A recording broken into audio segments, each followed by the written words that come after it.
మాస శివరాత్రి సందర్భంగా శ్రీ భద్రకాళి సమేత శ్రీ కొత్తకొండ వీరభద్ర స్వామి గారి ఆశీస్సులు తీసుకొని తెలంగాణ రాష్ట్రం అన్ని రకాలుగా అభివృద్ధిలోకి రావాలని,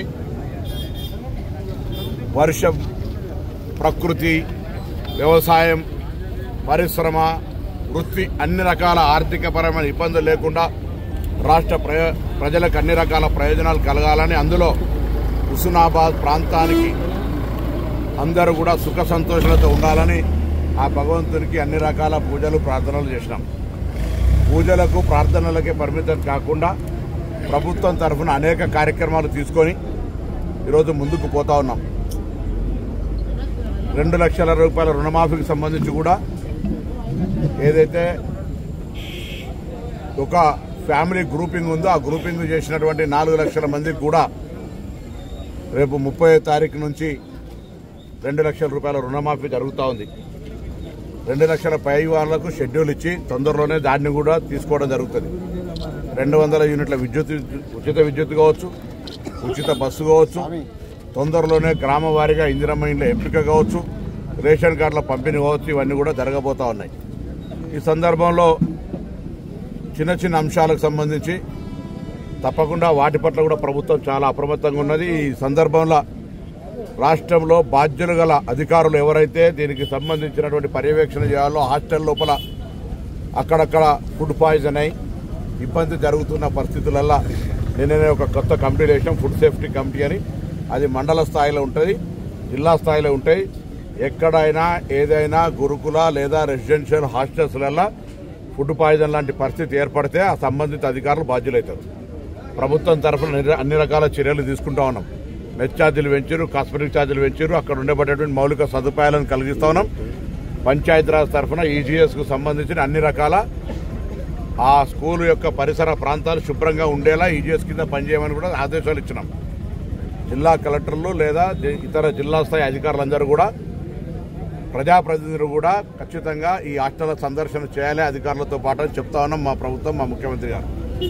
సో వీటి పట్ల ప్రత్యేక శ్రద్ధ తీసుకొని నేను కూడా ఒక బ్యాక్వర్డ్ క్లాస్ వెల్ఫేర్ మినిస్టర్గా నేను అందరికీ విజ్ఞప్తి చేస్తున్నా. ఇది ఒక సామాజిక బాధ్యత. పిల్లలు తల్లిదండ్రులను వదిలిపెట్టి మీ సంరక్షణలో పెరుగుతున్నటువంటి వాళ్ళను మన పిల్లల్లాగా చూసుకునేటువంటి బాధ్యత ఆయా పాఠశాలలో పనిచేస్తున్నటువంటి టాప్ టు బాటం ఉద్యోగులందరికీ.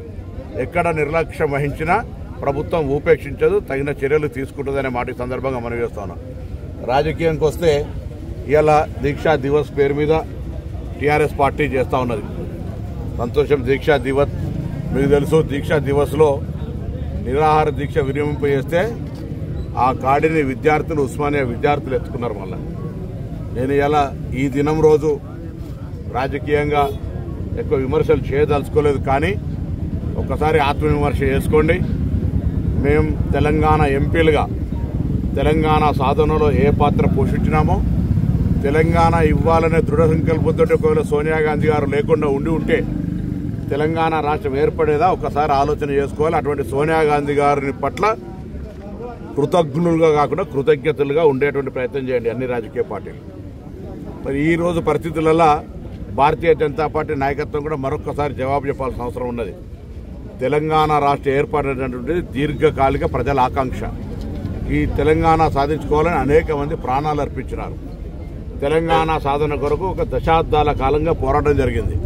అటువంటి తెలంగాణ ప్రజాస్వామికంగా సోనియా గాంధీ గారి నిర్ణయం మేరకు ఆనాడున్నటువంటి అందరూ కూడా పార్టీలు కలిసి పార్లమెంట్లో బిల్ పాస్ చేసుకుంటే తల్లిని చంపి బిడ్డనెత్తుకపోయారని, తెలంగాణ దేశ విద్రోహులుగా వ్యవహరించారని, తలుపులే తెచ్చుకున్నారని మాట్లాడుతుంటే చీము నెత్తురు తెలంగాణ రక్తమున ఏ బీజేపీ నాయకుడు ఎందుకు మాట్లాడతలేరని అడుగుతా ఉన్నాం. ఇవాళ అది తప్పు. తెలంగాణ ప్రజల ఆకాంక్ష అని చెప్పలేకపోతున్నారు ఎందుకని అడుగుతా ఉన్నాం.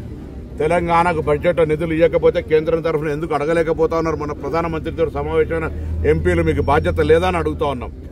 తెలంగాణ మొత్తంలో వరదలలో ఇబ్బంది పడి 1000 కోట్లు 10,000 కోట్ల నష్ట ప్రతిపాదనలు ఇస్తే ముష్టి 400 కోట్లు ఇస్తే మీకు కనీసం బుద్ధి జ్ఞానం కలుగుతలేదా అని అడుగుతా ఉన్నాం. ఇటువంటి పరిస్థితులలో తెలంగాణ ప్రయోజనాల కొరకు, తెలంగాణ ప్రజాస్వామిక పరిపాలన కొరకు 1 సంవత్సరం పూర్తి చేసుకున్న సందర్భంలో అనేక రకాల ఉత్సవాలు జరుగుతూ ఉన్నాయి. తప్పకుండా మిగతా అన్ని కార్యక్రమాలు కూడా చేస్తామనే విశ్వాసాన్ని ఇస్తా ఉన్నాం. ఆర్థికపరమైన పరిస్థితి మీకు తెలిసి రాష్ట్రంలో 7.5 లక్షల కోట్ల అప్పు చేసినటువంటి పరిస్థితుల్లో కూడా ఎటువంటి ఏ ఇబ్బంది లేకుండా 1వ తారీఖు జీతాలు ఇచ్చే కార్యక్రమం పెట్టుకోను అన్ని రకాల కార్యక్రమాలను ఎక్కడ ఇబ్బందులు కూడా కొనసాగిస్తాను. తప్పకుండా భవిష్యత్తులో ఇంకా మరింతగా ప్రజలకు అన్ని రకాలుగా సేవలు అందించే విధంగా అందుబాటులో ఉండే విధంగా ఈ ప్రజాపాలన ప్రభుత్వం కొనసాగుతుంది.